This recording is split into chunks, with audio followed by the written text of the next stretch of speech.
भाई हम सब लोग हरिद्वार में हैं, तो एक बार बनता है गुड इवनिंग हरिद्वार,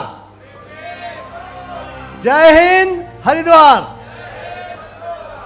आज मेरे को बहुत ही खुशी हो रही है, उसको व्यक्त करना जरा कठिन है। इतनी एनर्जी के साथ, मैं अपने आप को बड़ा 30 मार का समझता था एनर्जी के मामले में, बट यहाँ आके मेरे को लगा कि हमें भी एनर्जी मिल गई आज यहाँ से। बहुत बढ़िया, आप सब लोगों को बहुत बहुत बधाई। एनर्जी से भरपूर रहना बहुत ही महत्वपूर्ण है जीवन के लिए।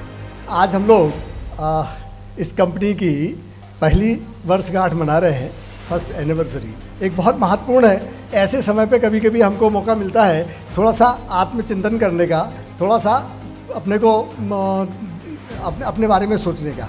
जैसे कभी व्यापार में ना शुरू में कहा जाता है कि पहली साल तो अनुभव की होती है, दूसरी साल फिर कंसोलिडेट करने की होती है, तीसरी साल के बाद ऐसा कुछ बातें चलती हैं। इसको अगर मैं देखूँ, ये पहली साल अपनी अनुभव की रही है। बहुत तरह तरह के अनुभव हुए। हमें नहीं मालूम अर्जुन जी ने कहाँ से ये MLM या नेटवर्किंग समझी। हम लोग तो अभी तक सारा एथिकल मार्केटिंग में थे, दवाइयाँ बेचते थे, डॉक्टर से प्रिस्क्रिप्शन की रिक्वेस्ट करते थे और मेडिकल स्टोर पे मिलती थी, सारा एलोपैथिक मेडिसिन का काम। और बहुत तरह के, चूँकि पहली बार है, अगर फार्मासिन का अनुभव हमको भी, जिसको कहते हैं ना इतिहास दोहराता है, हिस्ट्री रिपीट्स इटसेल्फ, काफ़ी कुछ ऐसा ही फील हो रहा है कि जैसे मैं पिछले 40 साल पहले का अपना जीवन जी रहा हूँ। बिल्कुल वो दुनिया भर के अनुभव, इसमें हमने बहुत कुछ नुकसान किया है, बहुत कुछ लोगों को खोया है, बहुत सारे प्रोडक्ट बनाए हैं, बहुत सारा काम किया है जिनमें बहुत सारा फिर चेंज भी करना पड़ा। कई सारे प्रोडक्ट बनाए, उनको विड्रॉ किया, कई सारे लोग हमारे साथ जुड़े, कई सारे अनुभव तरह तरह से आए। अब उन सब अनुभवों को कंसोलिडेट करके आगे बढ़ने की ज़रूरत है। ऐसे में अर्जुन को प्रेरणा देना चाहूँगा, घबराने की कतई ज़रूरत नहीं है, और घबराने वाला बंदा है भी नहीं है।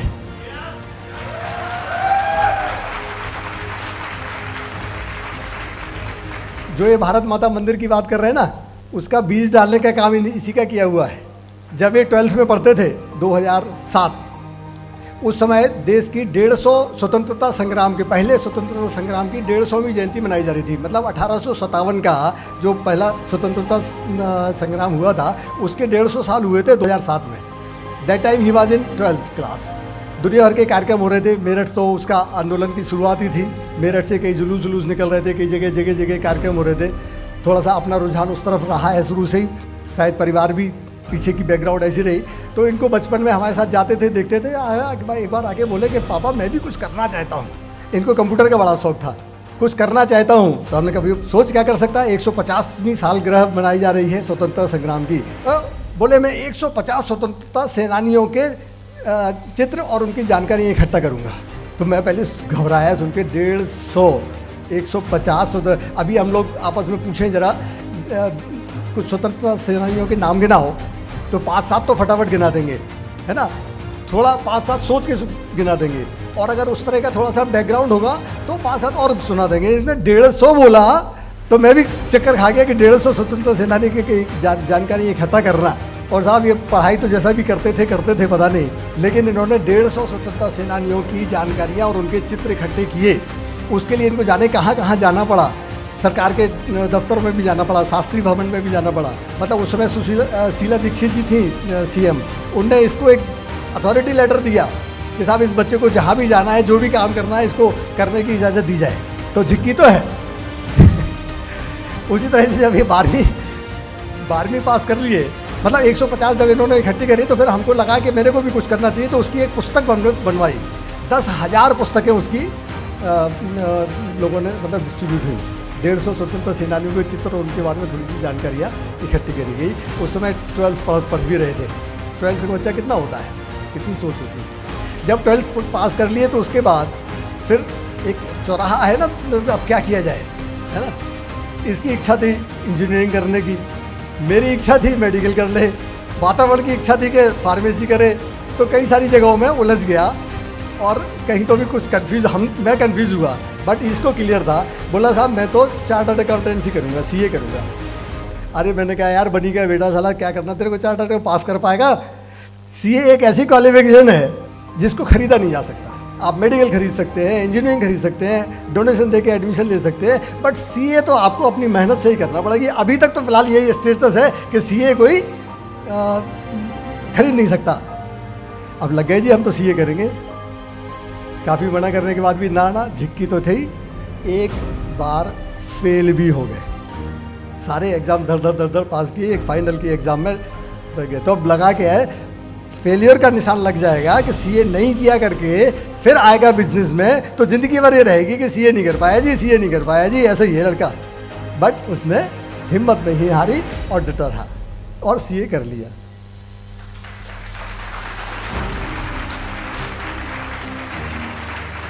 तब मेरे को भी और सब लोगों को भी लगा इसका मतलब लगे में कुछ दम है।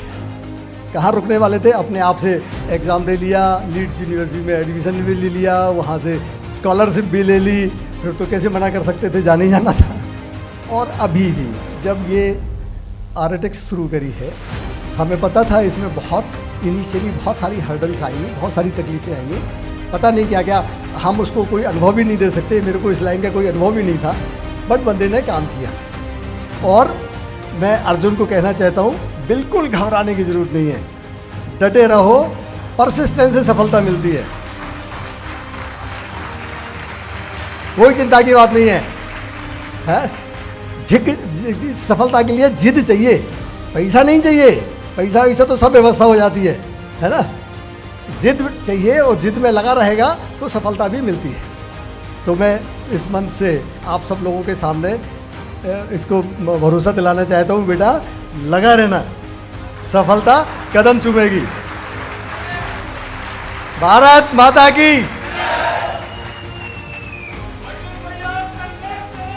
हम तुम्हारे साथ हैं, हम तुम्हारे साथ हैं। जय। तो जैसा कि हम बता रहे थे, पहला साल बहुत तरह के, कोई भी सोच सकता है कि बिजनेस करते हैं तो पहले साल में बहुत संघर्ष होता है। वो संघर्ष का समय बड़े हंसी खुशी निकला, बहुत सारी तकलीफ़ें भी हुई, बहुत सारे लोगों ने छोड़ा भी है, बहुत सारे प्रोडक्टों ने भी छोड़ा है, बहुत सारी योजनाओं में भी परिवर्तन करने पड़े, लेकिन ये सब बिजनेस का पार्ट है। हमको हर समय जागरूक रहना है सफलता के लिए। जो अभी बात चल रही थी सफलता में, भाई साहब कोई शॉर्टकट नहीं होता, सफलता में कोई शॉर्टकट नहीं होता। मैं अक्सर करके अपने सभी को बोलता हूँ, आपको भी मैं इस बात को बोलना चाहता हूँ, आप मेडिसी पढ़ के, इम्पोर्टेंट क्वेश्चंस पढ़ के शॉर्टकट से पास तो हो सकते हो, क्या पास तो हो सकते हो, लेकिन अगर मेरिटोरियस बनना है तो पूरा सिलेबस ईमानदारी से पूरे एसओपी के साथ करना पड़ेगा।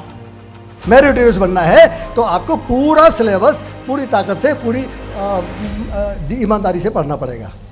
ज़िंदगी में शॉर्टकट्स से आपका काम चल जाएगा, ज़िंदगी निकल जाएगी, लेकिन परसिस्टेंस बहुत ज़रूरी है। शॉर्टकट्स की बजाय पूरा तैयारी करना अपने आप को, अपने काम के लिए। तो इसमें आप सब लोगों से तो बहुत एक्सपीरियंस है, यहाँ तो मेरे को इतनी एनर्जी मिली कि मज़ा आ गया।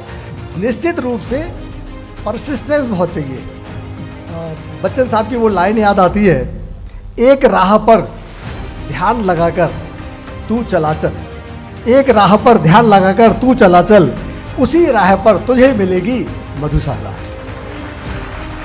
उसी राह पर तुझे मिलेगी मधुशाला। आप भटकते रहोगे इधर के उधर तो नहीं मिलने वाली मधुशाला का। यहाँ उनका मतलब था बच्चन साहब का सफलता। एक राह को पकड़ के उस पर लगातार चलते रहो, ध्यान से चलते रहो तो आपको सफलता मिलेगी। और मनुस्मृति में कहा गया संशयात्मा विनश्यति, जो संशय में रहते हैं ना कि ये करूं कि ये करूं कि ये करूं कि ये करूं, वो उनका एक्सीडेंट जरूर होना है। आप गाड़ी चला रहे हो, आप सोचो यहाँ मुड़ूं कि यहाँ मुड़ूं कि यहाँ मुड़ूं, जरूर कहीं ना कहीं टक्कर ठोकर मारने वाले हो, ठोकने वाले हो गाड़ी को। तो बिल्कुल से एक राह पर पकड़ के, बिल्कुल सही बात कही है, एक राह पकड़ ध्यान लगाकर तू चला चल, उसी राह पर मिलेगी तुझे मधुशाला। कुछ और मतलब मत लगा लेना नालायक।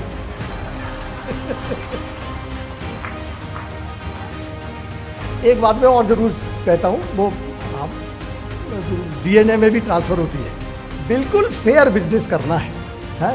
जब मैं भी बिजनेस में आया था तो लोगों ने यही कहा था, देख तू बिजनेस मत कर, तेरे बस का नहीं है बिजनेस करना। बिजनेस में बहुत बेईमानियाँ करनी पड़ती हैं, बहुत हेरा फेरियाँ करनी पड़ती हैं, तभी मैंने इस चैलेंज को स्वीकार किया था कि मैं एक ऐसा एग्जाम्पल बना के दिखाऊंगा कि ईमानदारी से भी बिजनेस बहुत अच्छी तरीके से किया जा सकता है। और उसी का परिणाम है फेयर बिजनेस प्रैक्टिसेस अवार्ड भी मिला।